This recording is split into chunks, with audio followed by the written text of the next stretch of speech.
Bueno, espero que no me hayan hecho trampa. Acá hay algunas de las formas en que podemos pensar en las cargas de colonialidad que tiene el texto. En principio, cuando hablamos de los indios, podemos ver esta operatoria de asignar toda una identidad a múltiples experiencias y muy distintas, englobarlas dentro de una experiencia que además, de un nombre que además tiene indicios, primero, expropiadores, porque la palabra indios no es una palabra gestada en estas tierras, sino una palabra que se impone, porque aquel que tiene el poder de dar el nombre es el que tiene el poder político, y además con una carga peyorativa. Esta tesis de que los indios morían porque no tenían inmunidad contra las enfermedades de los europeos, que estaba era muy popular en los 90 cuando yo empecé a dar clase en los colegios, en realidad desconoce una segunda parte, que era que los europeos tampoco tenían inmunidad contra las enfermedades que tenían los indios europeos. No obstante, lo que se oculta detrás es la depresión inmunológica que puede haber afectado a las poblaciones autóctonas de nuestro territorio, siendo que estas poblaciones estaban sujetas a condiciones de sobreexplotación del trabajo e infraalimentación. Es decir, que es muy probable que el estado inmunológico de las poblaciones locales, además de lo emocional, el tsunami emocional que debían estar experimentando, es muy probable que eso fuera lo que condujo a que muchos más habitantes originarios de América perecieran que europeos que traían la enfermedad. Esta parte de la explicación es una parte que quedaba como vedada, ¿no? Y entonces lo que se decía era que, bueno, por una condición natural de que eran más débiles, ¿no? Eran naturalmente más frágiles, tenían un sistema de inmunidad más delicado que los europeos. La parte de catástrofe demográfica, que también es interesante porque una catástrofe es algo que no se puede evitar, entonces con este tipo de operativas del lenguaje es como que se esconde la mano de aquel que propició estas muertes, ¿no?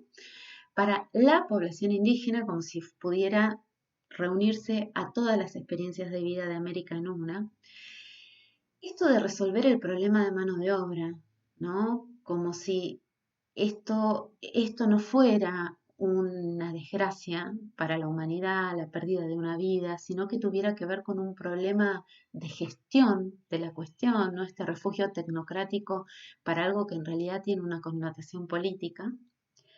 El uso de la voz pasiva se empezó, en vez de decir, bueno, tales empezaron a hacer esto, ¿no? Cuando yo en vez de decir eso digo, se hizo, se empezó, también escondo la mano de aquel que estuvo eh, causando o por lo menos impulsando este desenlace, a importar esclavos desde África, ¿no? Esta idea de la importación de esclavos tiene que ver con pensar que algunas personas estaban más cerca de los objetos que de los seres humanos, ¿no? Esta idea de uno de los mitos fundantes de la que hablábamos antes y que de alguna manera justificaba la conquista, el hecho de pensar que eran semisalvajes, semianimales y entonces no eran sujetos de los mismos derechos y garantías de los europeos, por ejemplo, de la gente civilizada.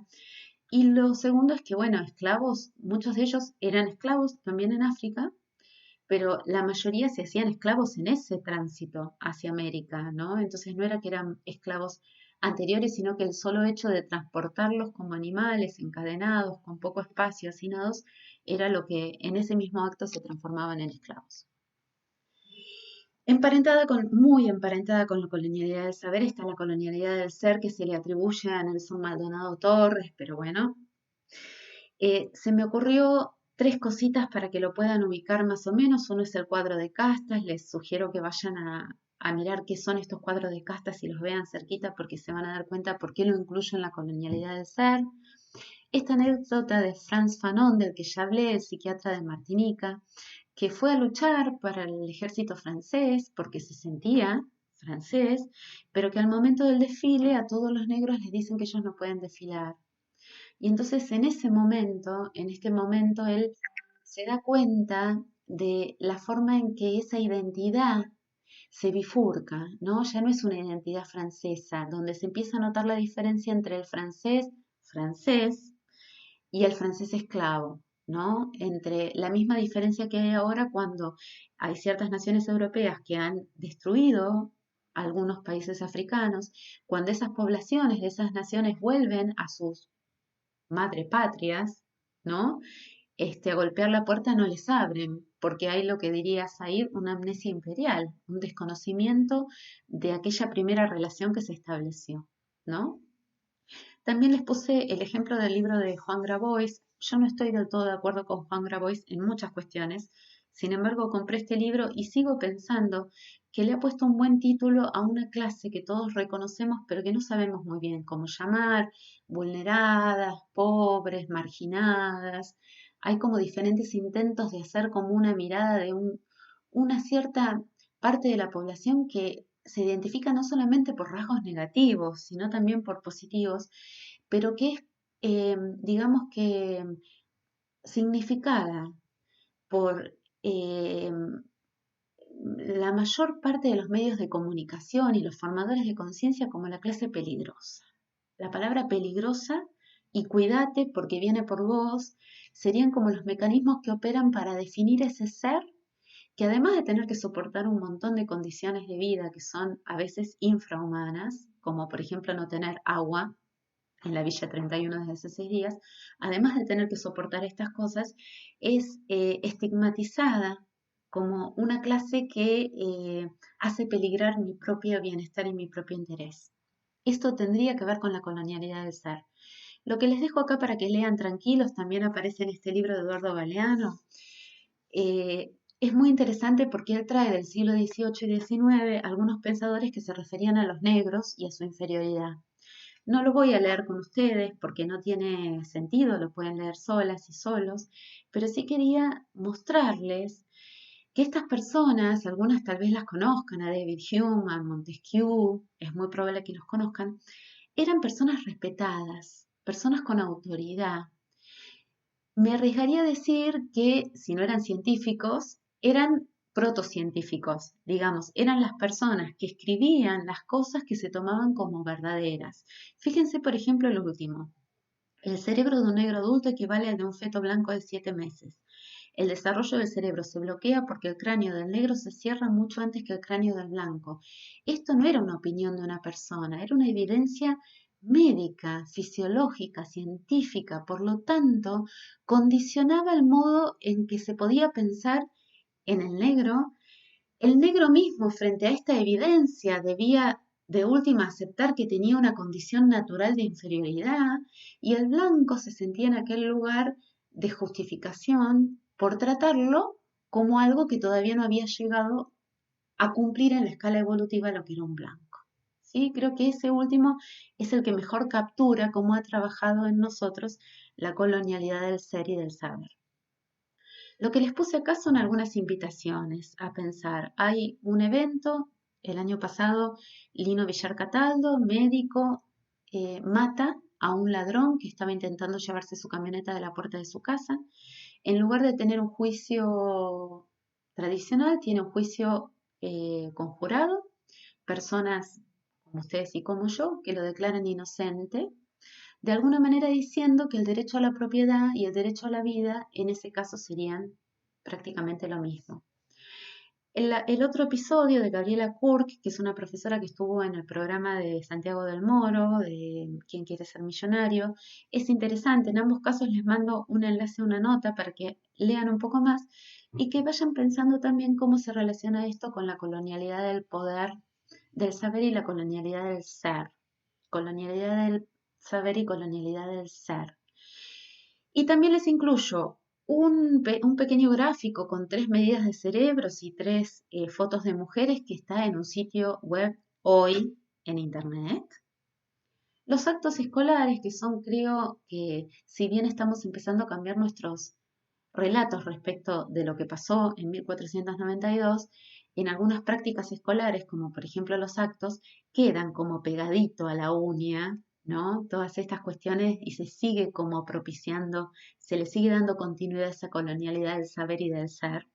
Por ejemplo, relatos de personas que dicen, yo quería ser dama antigua, pero me tocaba ser mazamorrera y entonces me tenía que pintar la cara con carbón. O yo quería ser el caballero, pero como me tocó ser el vendedor de velas, me tenía que pintar la cara con carbón. Ahí tienen como una muy buena imagen de lo que es la colonialidad del poder, de la raza, ¿sí? Y también les puse una imagen de personas, fíjense como el que da la Coca-Cola, no está tratando de imponer algo, sino que hay manos que están deseando que eso llegue, manos que están desnudas, ¿no? Me parece como una imagen muy interesante para pensar la colonialidad como algo que no requiere de la fuerza física para, para prosperar, ¿no? Sino que requiere de el sostenimiento de algunas convicciones y creencias que se forjaron en algún momento de la colonialidad y que todavía hoy seguimos reforzando y están vigentes. Y finalmente, la colonialidad cosmogónica, que es una categoría de Catherine Walsh. Ahí hay una referencia a una historia de Rita Segato, si pueden léanla, no sé dónde la pueden encontrar excepto en el libro de ella, pero se llama Que los pueblos tejan los hilos de su propia historia y cuenta una historia que es muy larga de contar en el video, pero que es sumamente interesante. En lugar de eso, les voy a hacer cortita una anécdota que tengo cuando una pareja de estudiantes grandes, profesionales, les pedí por favor que tomaran un contenido de la educación de los núcleos prioritarios y que trataran de pensar qué interés podía generar en los estudiantes trabajar ese contenido. Uno es ingeniero agrónomo, el otro es productor audiovisual, entonces uno lo que contó es que había pensado en trabajar con el árbol y todas las cosas que se pueden sacar del árbol. La madera, el papel, los aceites, los frutos, mermeladas, bueno, cosas que ni me acuerdo, pero el árbol como un recurso. El otro estudiante contó que en un documental que estaba filmando en Amazonia, se adentró en la selva con unos habitantes originarios del Amazonas y que estuvo con ellos mientras estuvieron un día completo, no un rato, homenajeando en un ritual a un árbol porque lo iban a cortar y necesitaban justificar que iban a tomar esa vida. Y entonces hicieron una serie de ceremonias en las cuales honraban al árbol y le pedían su vida. Esto es lo que llamamos la colonialidad cosmogónica. Pensar que un árbol es un recurso o pensar que un árbol es un ser vivo. Y esto tiene respuestas al interior de la historia de cada pueblo. Y si bien durante mucho tiempo pensamos que la respuesta europea era la respuesta, a partir de pensar en la colonialidad, podemos ver que tal vez haya muchas respuestas difractadas de múltiples experiencias sobre la Tierra respecto de cuál es el sentido o el significado que adquiere cada una de las cosas que conocemos.